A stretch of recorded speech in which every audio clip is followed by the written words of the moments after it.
কপাল পোড়া গুরু আমি একজন না। মেলা কিছু বলে বাবা রে, মাসে সময়তে মারধারও করে, কি করবো, মানুষ জীবন মানে অপমান। ভালো তো আর হবো না, চোখের ভ্যান টান গুলো না চোখ নষ্ট হয়েছে বা রক্তগুলো সব নষ্ট হয়েছে। নাটির সাহায্য চলাফেরা করি বাবা, ফুটপাত দিয়ে বেড়াই, 10 দোকান মিলে এক দোকান পাই 2 টাকা, এইভাবে বাবা জীবনটা কাটাইতেছি। বাবা মারা গেছে,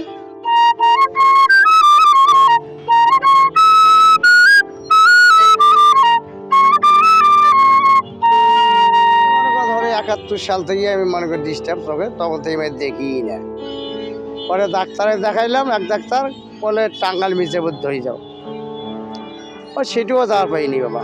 লাস্টে বি আর একজন ডাক্তার দেখালাম, লন্ডন যাও।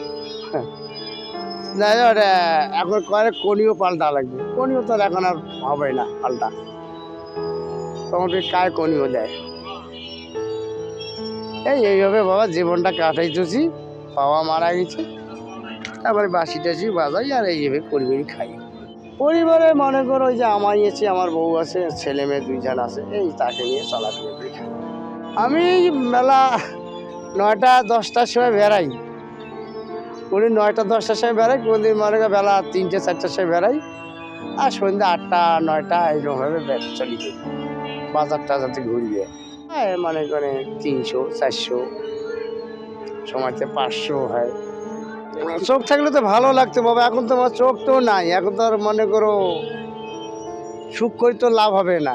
এখন এইভাবে বিনোদন করে আনন্দ দিয়ে চলাফেরা করে খাই। এখন তো মনে করো কান্দিও লাভ হবে না, আর কাকো দুঃখ পোষকে বলিও হবে না। বলে কাকে বলে কি রে, টাকা কি কামাই করে দিয়ে গেছিস, আসিয়া মাত্রই দেওয়া লাগবে। আমার বউ কিছু একটু দেরি হয়তো খাইবে, মানে ধাক্কা ধাক্কি করে, বহু রকম হয়, খারাপ লাগে। তেমন কি করবো, নাটির সাহায্যে চলাফেরা করি বাবা, ফুটপাত দিয়ে বেড়াই, যেটি যানবাহন ফুটপাত তো মনে করো গাড়ি ঘোড়া চড়ে না, এই ফুটপাতে যার দোকানগুলো দিয়ে সাইড দিয়ে থাকে ওদিক দিয়ে মনে করো একটা কানেকশান করি নেই। এইভাবে বাবা জীবনটা কাটাইতেছি।